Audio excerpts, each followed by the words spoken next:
Welcome to డిసాట్. ఈరోజు మనము ఆర్యుల గురించి నేర్చుకుందాము. ఆర్యులలో ఆర్య సంస్కృతి. మనకి ఆర్య సంస్కృతి చూసినట్లయితే భారతదేశానికి అరౌండ్ 1500 బీసీలో భారతదేశానికి ఆర్యులు వచ్చారు. 1500 బీసీ నుంచి 600 బీసీ వరకు ఆర్యుల కాలాన్ని ఆర్య సంస్కృతి అని చెప్పేసి అంటాము. రైట్. 1500 క్రీస్తు పూర్వం 1500 నుండి 600 కాలము. రైట్. ఈ యొక్క సంస్కృతిని ఆర్య సంస్కృతి లేదా వైదిక సంస్కృతి అని కూడా అంటారు. ఈ సంస్కృతిని 2 భాగాలుగా వర్గీకరించడం జరిగింది. రైట్. 2 భాగాలుగా తొలివేద సంస్కృతి, మలివేద సంస్కృతి.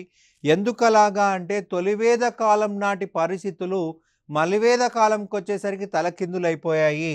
తొలివేద కాలం చూసినట్లయితే క్రీస్తు పూర్వం 1500 నుండి 1000 బీసీ వరకు అని చెప్పాల్సి ఉంటుంది. రైట్. మనకి మలివేద కాలం చూసినట్లయితే క్రీస్తు పూర్వము 1000 బీసీ నుంచి క్రీస్తుపురం 1000 నుంచి 600 వరకు. రైట్. 600 వరకు ఉన్నటువంటి కాలం అని గుర్తుపెట్టుకోవాలి. తొలివేద సంస్కృతి, మలివేద సంస్కృతి అని చెప్పేసి ఇలా 2గా విడగొట్టాం. ఎందుకంటే తొలివేద కాలంలోని పరిస్థితులు మలివేద కాలంకి వచ్చేసరికి తలకిందులు అయిపోయాయి. అందుకే ఇలా డివైడ్ చేసుకున్నాం అన్నమాట. ఇక తొలివేద సంస్కృతి, దీన్నే ఋగ్వేద కాల సంస్కృతి అని కూడా అంటారు.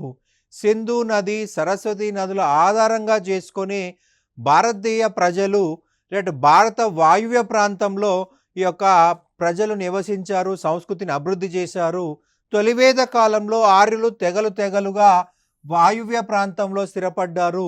రైట్. మధ్య ఆసియా నుంచి తెగలుగా భారతదేశానికి రావడం జరిగింది. రైట్. ఈ తెగ యొక్క రాజుని రాజన్ అని పిలవడం జరిగింది. రైట్. ఆర్య సంస్కృతి 2 రకాలుగా విభజించగల కారణాలు రాజకీయ పరిస్థితులు, సామాజిక పరిస్థితులు, ఆర్థిక పరిస్థితులు, మత పరిస్థితులు.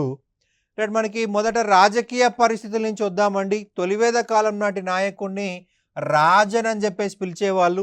రాజన్ను ప్రజలు ఎన్నికల ద్వారా ఎంపిక చేసుకుంటారు. రైట్. ఆ కాలంలో రాజన్ అనేవాడు ఎంపిక కాబడ్డ వ్యక్తి. రాచరికము లేదు. అలాగే రాజు పరిస్థితి వారసత్వం కాదు. రాజు పోస్ట్ అనేది వారసత్వం కాదు, ఎన్నికలు ఉన్నాయి. సో ఎన్నికల ద్వారా ఎంపిక చేసుకోబడితే దాన్ని ఏం చెప్పాలండి? గణతంత్ర వ్యవస్థ అని చెప్పాల్సి ఉంటుంది. రైట్. రిపబ్లిక్ వ్యవస్థ అని చెప్పాల్సి ఉంటుంది. ఎన్నిక ద్వారా తెగలోని బలవంతుణ్ణి రాజుగా ఎంపిక చేస్తారు. మెంటల్గా బలవంతుడై ఉండాలి, ఫిజికల్గా బలవంతుడై ఉండాలి. ఈ కాలంలో పశువులను సంపదగా భావించబడ్డాయి.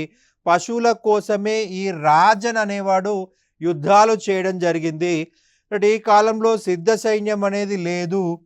యుద్ధ సమయంలో తెగలోని పురుషులందరూ యుద్ధంలో పాల్గొనాలి. రైట్. మనకి ప్రతి ఒక్క తెగలోని పురుషుడు యుద్ధంలో పాల్గొనాల్సిందే, ఎగ్జంప్షన్ అనేది లేదు. రైట్. మనకి ప్రతి ఒక్క పురుషుడు యుద్ధంలో పాల్గొనాలి. సిద్ధ సైన్యము లేదు. సిద్ధ సైన్యము అంటే చిడికేసే యుద్ధానికి రెడీ అయ్యే సైన్యమే సిద్ధ సైన్యము. రాజు ప్రత్యక్ష నిర్వహణలో ఉన్న సైన్యమే సిద్ధ సైన్యము. పశువుల కోసమే యుద్ధాలు జరిగాయి ఈ కాలంలో. ఇక రాజుకి సహాయంగా ఉన్నటువంటి అధికారులు చూసినట్లయితే పురోహితుడు, పూజారి, సేనాపతి, గవిస్తిపై అధికారి. గవిస్తి అంటే మనకు సంస్కృతంలో గోవుల కోసం అన్వేషణ. మనకి పశువులే సంపద కాబట్టి పశు సంపద కోసం యుద్ధాలు చేశారు, గోవుల కోసం యుద్ధాలు చేశారు.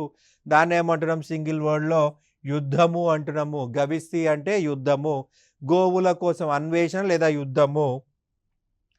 రైట్. వ్రజపతి, గడ్డి భూముల అధికారి. రైట్.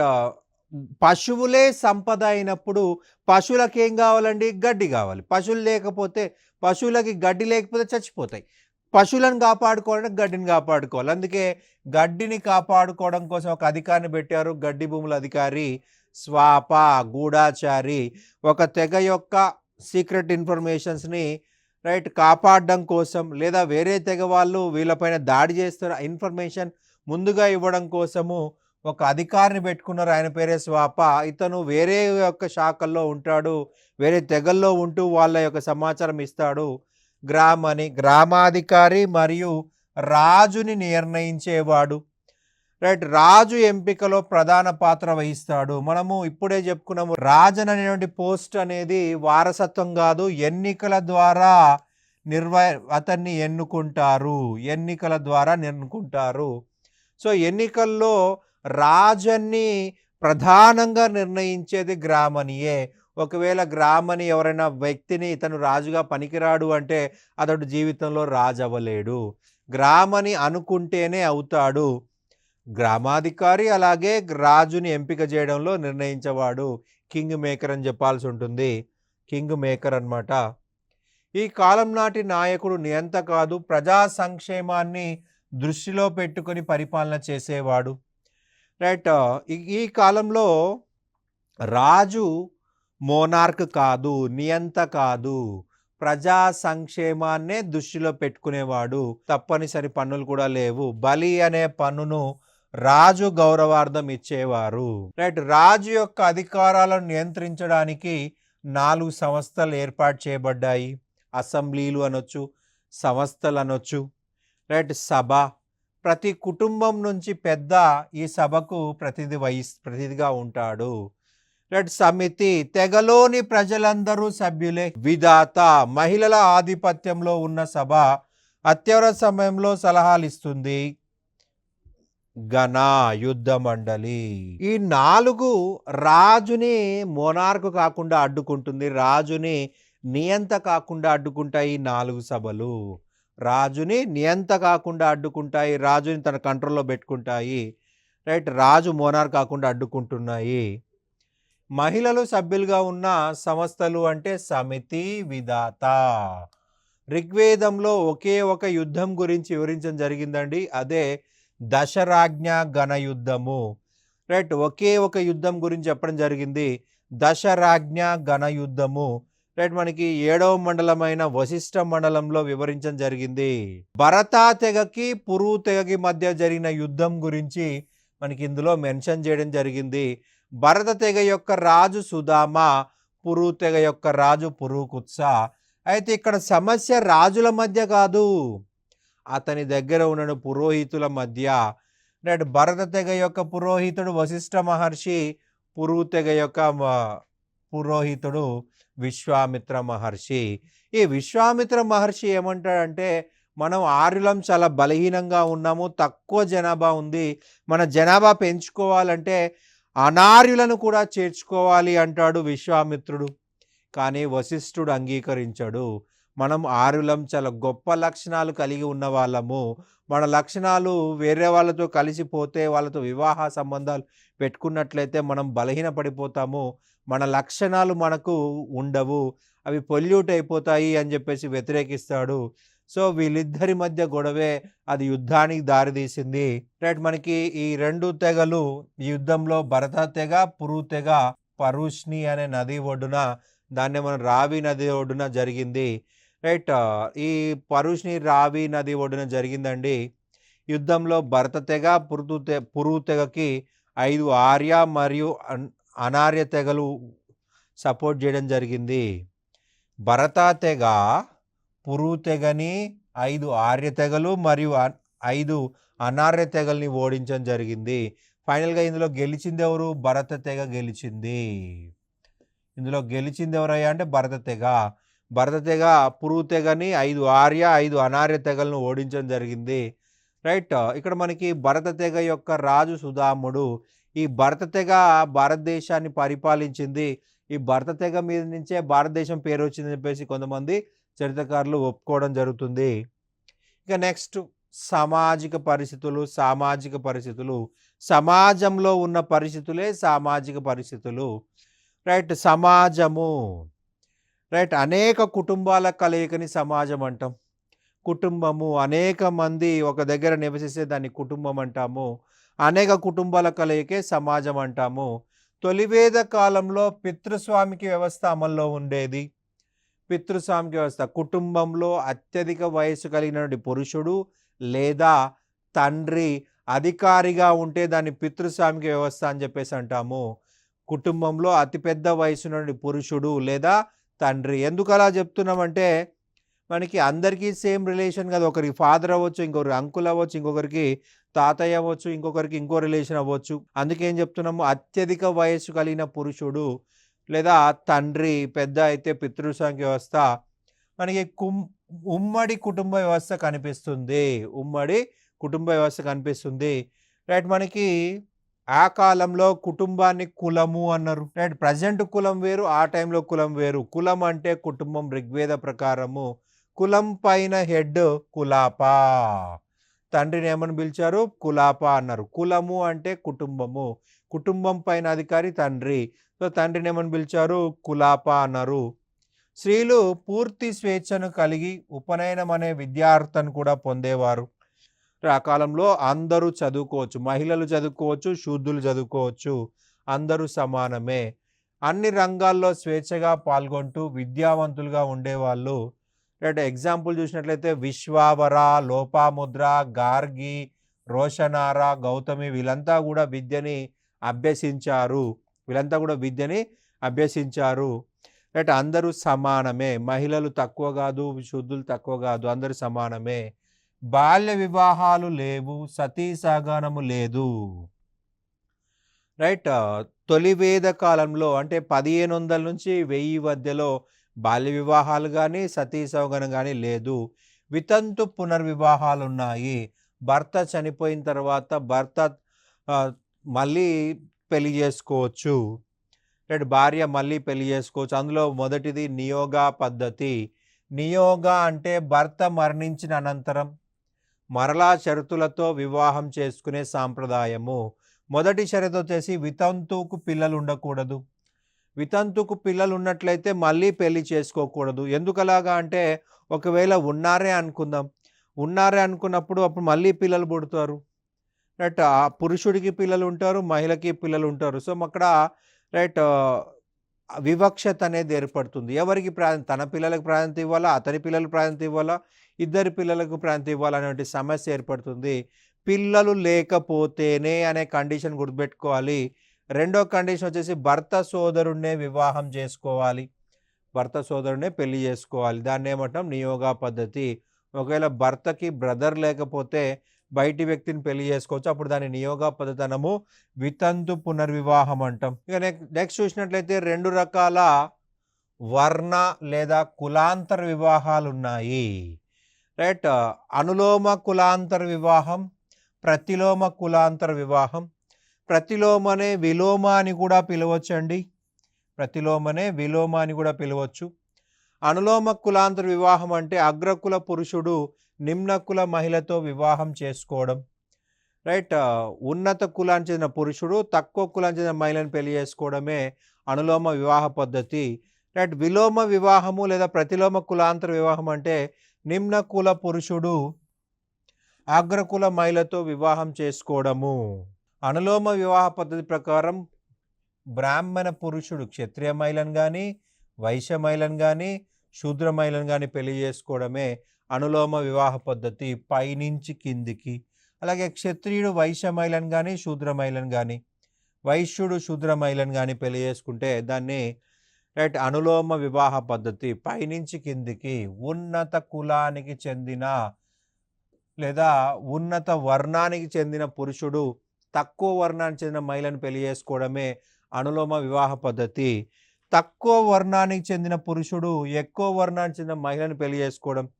శూద్రుడు వైశ్య మహిళను కానీ, క్షత్రియ మహిళను కానీ, బ్రాహ్మణ మహిళను కానీ పెళ్లి చేసుకోవడమే విలోమ లేదా ప్రతిలోమ వివాహ పద్ధతి.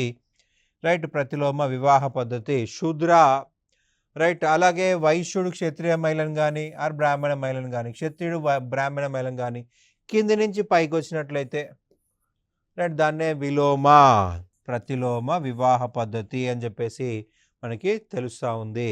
పైనుంచి కిందికి వస్తే అనులోమ, కింది నుంచి పైకి వెళ్తే విలోమ. ఈ కాలంలో బహుభార్యాత్వము, బహుభర్తృత్వము రెండూ ఉన్నాయి. ఎక్కువ మంది మహిళల్ని పెళ్లి చేసుకోవచ్చు, ఎక్కువ మంది పురుషుల్ని పెళ్లి చేసుకోవచ్చు. పెళ్లి చేసుకున్న తర్వాత భార్య, పెళ్లి చేసుకున్న తర్వాత భర్త. బహుభార్యాత్వము, బహుభర్తృత్వము. సామూహిక భోజనాలు కూడా సమాజంలో ఉన్నాయి. ఎటువంటి అసమానత లేని కాలము తొలివేద కాలము. సమసమాజము. మనకి సమసమాజము అనేది చూసినట్లయితే తొలివేద కాలంలో కనిపిస్తుంది. తొలివేద కాలంలో ఎటువంటి అసమానత లేని కాలమే సమసమాజము. ఇక నెక్స్ట్ చూసినట్లయితే ఆర్థిక పరిస్థితులు. తొలివేద కాలంలో ఆర్యుల యొక్క ముఖ్య వృత్తి పశుపోషణ. పశువులని పెంచుకునేవాళ్ళు. పశువులే సంపద. ఎవరి దగ్గరైతే ఎక్కువ పశువులు ఉంటే అతను ధనవంతుడు. గోమత్ అన్నారు.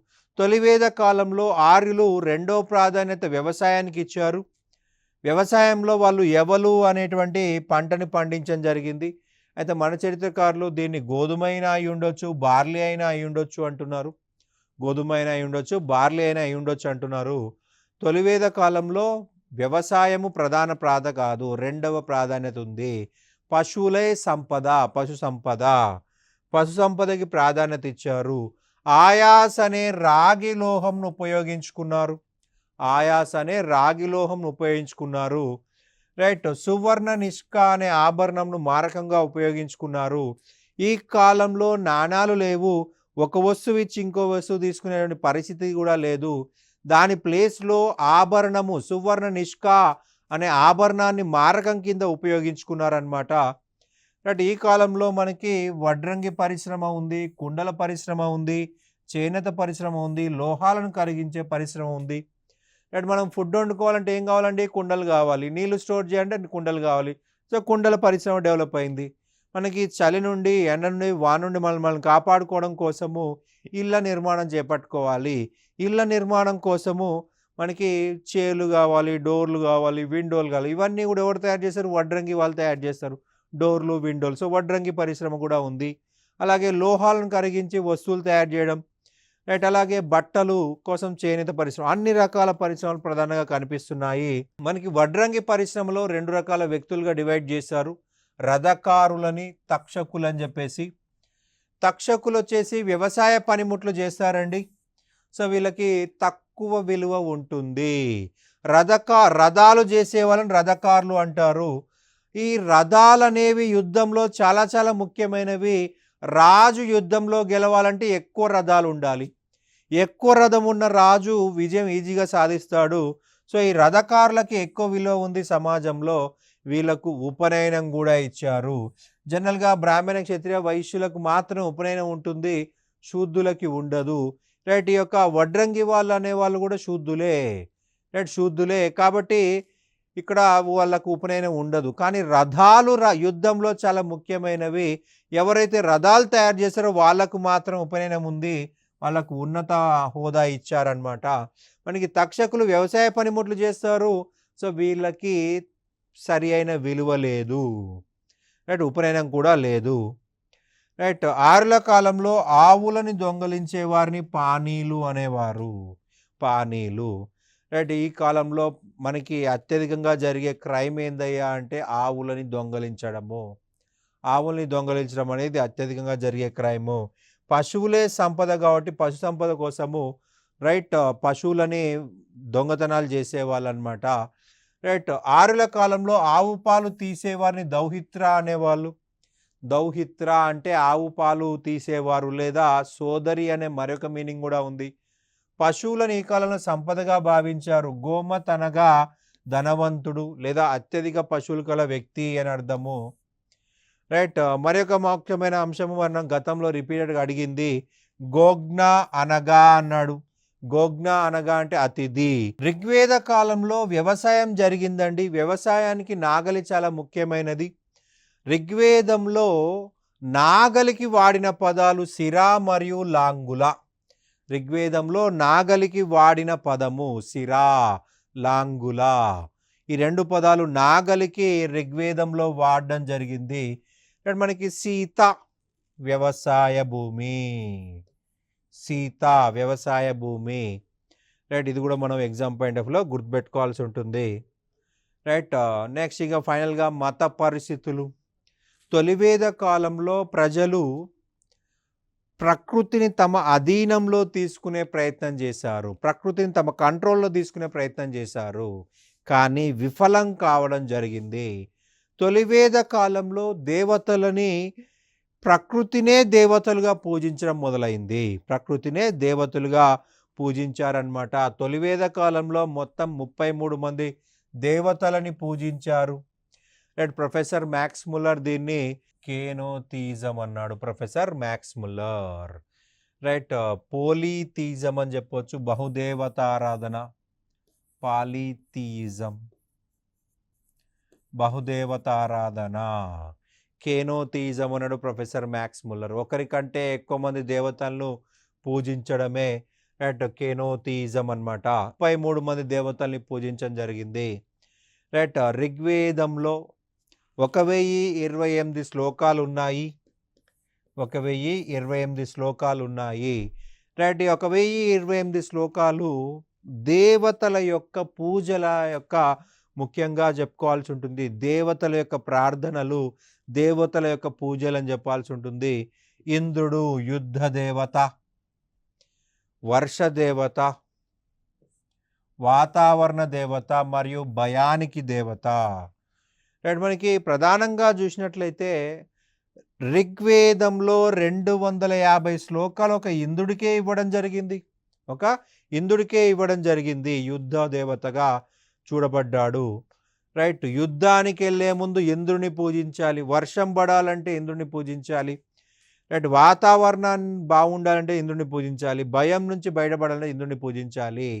సింపుల్గా మనకి చూసినట్లయితే మనకి చిన్నపిల్లల స్టోరీస్ చూసినట్లయితే మనకి శ్రీకృష్ణుడు గోవర్ధన పర్వతానికి పూజలు చేపిస్తాడు. ఇంద్రుడికి పూజలు చేద్దామని చెప్పేసి ఆ మథుర ప్రజలంతా పోతూ ఉంటే ఆపి గోవర్ధన పర్వతానికి పూజలు చేపిస్తాడు. సో ఇంద్రుడికి విపరీతమైన కోపం వచ్చేసి విపరీతంగా వర్షం కురిపిస్తాడు. అయితే ఆ యొక్క శ్రీకృష్ణుడు ఏం చేస్తాడు, చిటికెన వేలుతో కొండనెత్తి అందరినీ కాపాడుతాడు. ఇక్కడ మనకు గుర్తుపెట్టుకోవాల్సింది ఏంటంటే ఇక్కడ చిటికెన వేలుతో కొండనెత్తడం కాదు, ఇంద్రుడు వర్షాన్ని కురిపిస్తాడు అనేది మనకు ఈ యొక్క టాపిక్ పరంగా కనెక్ట్ అయ్యే ఇన్ఫర్మేషన్ అనమాట. ఇంద్రుడు యుద్ధ దేవత, వర్ష దేవత, వాతావరణ దేవత, భయానికి దేవతగా పిలువబడ్డాడు. రైట్. మనకి నెక్స్ట్ చూసినట్లయితే వరుణుడు 200 శ్లోకాలు వరుణాకి ఇవ్వడం జరిగిందండి. ఋగ్వేదంలో 200 శ్లోకాలు వరుణాకి ఇవ్వడం జరిగింది. వరుణుడు ప్రేమకి దేవత. జనరల్గా మనము రైట్ గ్రీకు దేవత వీనస్ని ప్రేమకి దేవత అంటాం, కానీ మన మైథాలజీ ప్రకారం ఏంది అంటే మనకి ఎవరికి తెలియదు, ఎందుకంటే మనం పట్టించుకోం కాబట్టి. రైట్. ప్రేమకి దేవత, ప్రేమ వేరు. రైట్. ప్రేమ తల్లిదండ్రులు పిల్లల పట్ల ఉండేది ప్రేమ వేరు. మనకి మన్మథ గాడ్ ఆఫ్ రొమాన్స్ అది వేరు. రైట్. వరుణ ప్రేమకి దేవుడు, నీటికి దేవుడు, స్వర్గాధిపతి, మానవాళిని కాపాడే దేవుడు. మనకి ప్రస్తుతం ఏమంటాం, స్వర్గాధిపతి ఇంద్రుడు కదా. రైట్. అంటే ఋగ్వేద ప్రకారం వరుణనే స్వర్గాధిపతి. ఋగ్వేదంలో ఏం రాశారంటే వరుణుడు ఉన్నటువంటి ఇంటికి 1000 డోర్లు ఉన్నాయి, 1000 విండోస్ ఉన్నాయి. మనకి 1000 డోర్లు 1000 విండోస్ ఉన్నాయి అంటే అది ఎంత పెద్ద దేవాలయం, అది ఎంత పెద్దదో మనం ఊహించుకోలేము. చాలా పెద్దది అన్నమాట. దాన్ని ఏమంటున్నాం, స్వర్గము. ఋగ్వేదంలో ఇష్టాపుర అని చెప్పేసి చెప్పడం జరిగింది. ఋగ్వేదంలో స్వర్గాన్ని ఇష్టాపుర అన్నారు. వరుణుడు ఇష్టాపురంలో ఉన్నాడు. రైట్. ఇదంతో పాటు మిత్ర అనే దేవత కూడా స్వర్గంలో ఉంటాడు. రైట్. 1000 డోర్లు 1000 విండోస్ ఉంటాయి ఈ యొక్క ఇష్టాపురానికి లేదా స్వర్గానికి. మానవాల్ని కాపాడే దేవుడు. ఇతని చేతిలో ఒక అసురులను నాశనం చేయడం కోసం ఒక యమపాశం లాంటిది ఉంటుంది. అసురులను నాశనం చేసేవాడు. రైట్. సురాపానం చేయని వాళ్ళు అసురుల్ని నాశనం చేసిన వాడు వరుణుడు అని చెప్పేసి చెప్పడం జరిగింది. అసుర మర్దన అనేది ఇతని యొక్క బిరుదు. అసుర మర్దన. రైట్. మనకి ఇంద్రుడికి పురంధర అనే బిరుదు ఉందండి. పురములను నాశనం చేసేవాడు ఇంద్రుడు, పురంధర. ఇంద్రుడికి పురంధర అనే బిరుదు ఉంది. పురముల్ని నాశనం చేసేవాడు పురంధరుడు. రైట్. అసురుల్ని నాశనం చేసేవాడు అసుర మర్దన వరుణ. ఇంద్రుడు నగరాలను నాశనం చేసేవాడు పురంధర అని చెప్పేసి మెన్షన్ చేయబడింది. ఇక నెక్స్ట్ చూసినట్లయితే అగ్ని. ఇతనికి కూడా 200 శ్లోకాలు ఇచ్చారండి. రైట్. భగవంతుడికి భక్తుడికి మధ్య వారధి. మనకి యజ్ఞయాగాలు పరిశీలించినట్లయితే యజ్ఞగుండంలో అగ్ని ఉంటుంది. దేవతలకి ఆహారం యజ్ఞం ద్వారా వెళ్తుంది అని చెప్పేసి మనము పాలు, పెరుగు, నెయ్యి, రైట్. వివిధ ఫుడ్ అంతా కూడా మనం యజ్ఞంలో ఏస్తాము. ఆ యజ్ఞగుండం నుండి దేవతలకు ఆహారం వెళ్తుందనేది వాళ్ళ నమ్మకము. మధ్యవర్తి. రైట్. సోమ ఋగ్వేదంలోని 9వ చాప్టర్ అంతా కూడా సోమదేవుడికి ఇవ్వడం జరిగింది. మొక్కలకి దేవుడినా, మొక్కలకి దేవుడు. అదితి దేవతల యొక్క తల్లి, దేవతలకే తల్లి అదితి. ఉషస్సు సూర్యోదయమునకు దేవత, ఉషస్సు సూర్యోదయమునకు దేవత. మనకి సన్ రైజ్కి ఒక దేవత ఉషస్సు. మారుత్స్ పిడుగుల దేవత, పిడుగులు కురిపిస్తుంది మారుత్స్, పిడుగులు కురిపించే దేవత. దయూస్ ఆకాశ దేవత, ఆకాశ దేవత. మనకి సావిత్రి చూసినట్లయితే సావిత్రి వెలుతురు దేవత, వెలుతురు దేవత. మనకి ఋగ్వేదంలో అత్యంత పవిత్రమైన మంత్రము అంటే గాయత్రి మంత్రం అంట. మీ గాయత్రి మంత్రాన్ని సావిత్రి అనే దేవతకు ఆపాదించడం జరిగింది. గాయత్రి మంత్రము సావిత్రి అనే దేవతకి ఆపాదించడం జరిగింది. వెలుతురు యొక్క దేవత. యమ, యమ యముడు. రైట్. ఋగ్వేద ప్రకారం మొదట మరణించింది యముడే. రైట్. యముడే. రైట్. ఇతను పాతాళ లోకానికి వెళ్ళిపోయి లేదా నరక లోకానికి వెళ్ళిపోయి నరకానికి రాజు అయిపోయాడు. యమ ధర్మరాజు అయిపోయాడు. నరకాన్ని అంతా కూడా అతని కంట్రోల్లో పెట్టుకుంటాడు. ఋగ్వేద ప్రకారం మొదట మరణించింది యముడు. ఋగ్వేద ప్రకారం మొదట మరణించింది యముడు. రైట్. అలాగే పృథ్వీ భూదేవత, పృథ్వీ భూదేవత. ఇలా మనకి 33 మంది దేవతలు ఉన్నారు. మరి ఈ 33 మంది దేవతలుని ఎందుకు పూజలు చేశారు? రైట్. ఏ పర్పస్తో పూజలు చేశారు అనేది మనము గుర్తుపెట్టుకోవాలి. రైట్. మనకి ఎవరు కూడా ఏ విషయము ఏది కోరకుండా పూజలు చెయ్యరు. మనము ఫర్ ఎగ్జాంపుల్ రేపు ఎగ్జామ్ ఉందంటే ఈరోజు గుడికి పోతాం. అప్పటి వరకు గుడికి పోనే పోం. ఎందుకు పోతాం? ఎగ్జామ్లో మంచి మార్కులు రావాలనే తోటి మనం గుడికి పోయి దండం పెట్టుకోం. లేకపోతే మనకి మంచి మార్కులు రావని భయపడతాం. అంటే ఇక్కడ భయం అనేది మనలో ఉంది. అందుకే భయం నుంచి బయటపడడం కోసం గుడికి పోతున్నాం అంతే. అంతేగాని భక్తితో కాదు. అంటే వీళ్ళు కూడా ఎందుకు వెళ్ళారు, ఎందుకు పూజలు చేశారని చూసినట్లయితే భౌతిక సంపదల కోసం ఆర్యులు దేవతల్ని పూజించడం జరిగింది. భౌతిక సంపదల కోసం ఆర్యులు దేవతల్ని పూజించారు. రైట్. పశు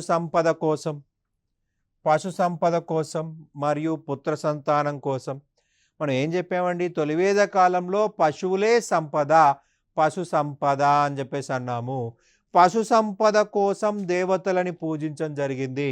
రైట్. పుత్ర సంతానం కోసం యుద్ధంలో పురుషులనే ఉపయోగించుకోవాలి. పుత్ర సంతానం యుద్ధంలో మనకి పురుషులు మాత్రం ఉపయోగించుకున్నారు. అందుకోసం పుత్ర సంతానం కోసం పూజలు చేశారు. రైట్. ఆరులు తినే ఆహార పదార్థం అపూప, తృణధాన్యాలతో తయారు చేసిన ఒక రకమైన తీయని పదార్థము. రైట్. ఇది మనకి ఆరులకు సంబంధించిన సమాచారము. ఈ యొక్క టాపిక్లో మనము తొలివేద కాలం గురించి నేర్చుకున్నాము. Thank you.